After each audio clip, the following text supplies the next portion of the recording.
Hello friends, जय Jagannath. Welcome to Jyoti kitchen. आज आसतु आमे घरे बनैबा मार्केट स्टाइल ले चिकन पकोड़ा।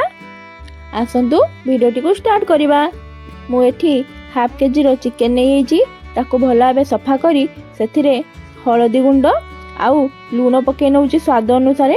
आपण माने आपण को हिसाब रे लूण हळदी पके नेबे। एबे सेथिरे आमे ऐड करनबा लंका गुंड। आपण माने आपण को हिसाब रे लंका गुंड नेबे। एबे सेथिरे मु 1 चम्मच अदा रसुन रो पेस्ट पके नउची।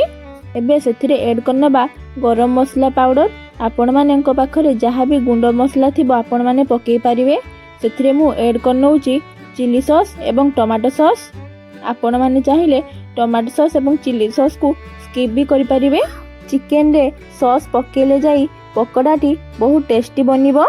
चिकन पकोड़ा बनैला बेले अंडा गोटे निश्चय पकेबे, ताहले जाई चिकन टी बहुत क्रिस्पी बनिबो आउ तार टेस्ट भी बहुत भलो आसीबो।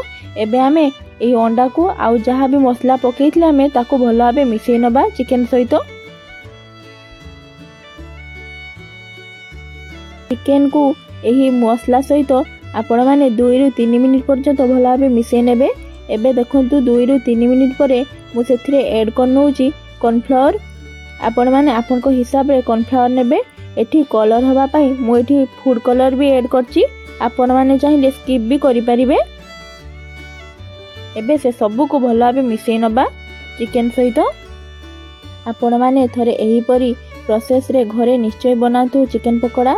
आ कमेंट सेक्शन रे निश्चय जणातु एही रेसिपी टी आपण मान को केमती लागिला। एबे देखंतु कॉर्नफ्लोर को चिकन सहित भलो भाबे मिसि सारिया परे एहार बैटर टी एही भली रहिबो। आपण माने बेसी काठुआ करिवेनी कि बेसी पानिया करिवेनी। मु एबे ताकू 5 रु 10 मिनिट पई कवर देकी छाड़ देली। 5 रु 10 मिनिट परे तार कवर खोली नबा। एबे देखंतु ताकू आउ 2 मिनिट पर्यंत भलो भाबे मिसेइ नबा। आपण माने पकोड़ा को जेते भलो भाबे मिसेइबे पकोड़ाटी सेते क्रिस्पी बनिबो। चिकन को भलो भाबे मिसि सारिया परे एबे हमें ताकू छाणी नबा। करेई भलो भाबे गरम करी तेल को गरम होवा पई मु छाड़ी देइची। तेल आपण को हिसाब रे नेबे। एबे देखंतु आमे एही चिकन को तेल रे गोटे गोटे करी छाड़ीबा। आपण माने थरे एही परी चिकन पकोड़ा घरे निश्चय ट्राई करंतु। आउ मार्केट रो खाइबा आपण माने भूली जिबे, पूरा मार्केट भरी ही टेस्ट आसीबो। मु एठी मो हिसाब रे चिकन को गोटे गोटे करी छाणी नउची। आपण माने आपण को हिसाब रे चिकन को गोटे गोटे करी जत्ते भी पारिबे आपण माने छाणी पारिबे। मु एठी प्राय 7 रु 8 टी चिकन पीस को तेल रे छाणी नेची। आपण माने आपण को हिसाब रे चिकन को तेल रे छाणी नेबे। एबे ताकू एपट सेपट करी 2 रु 3 मिनिट पर्यंत अल्टेइ नबा।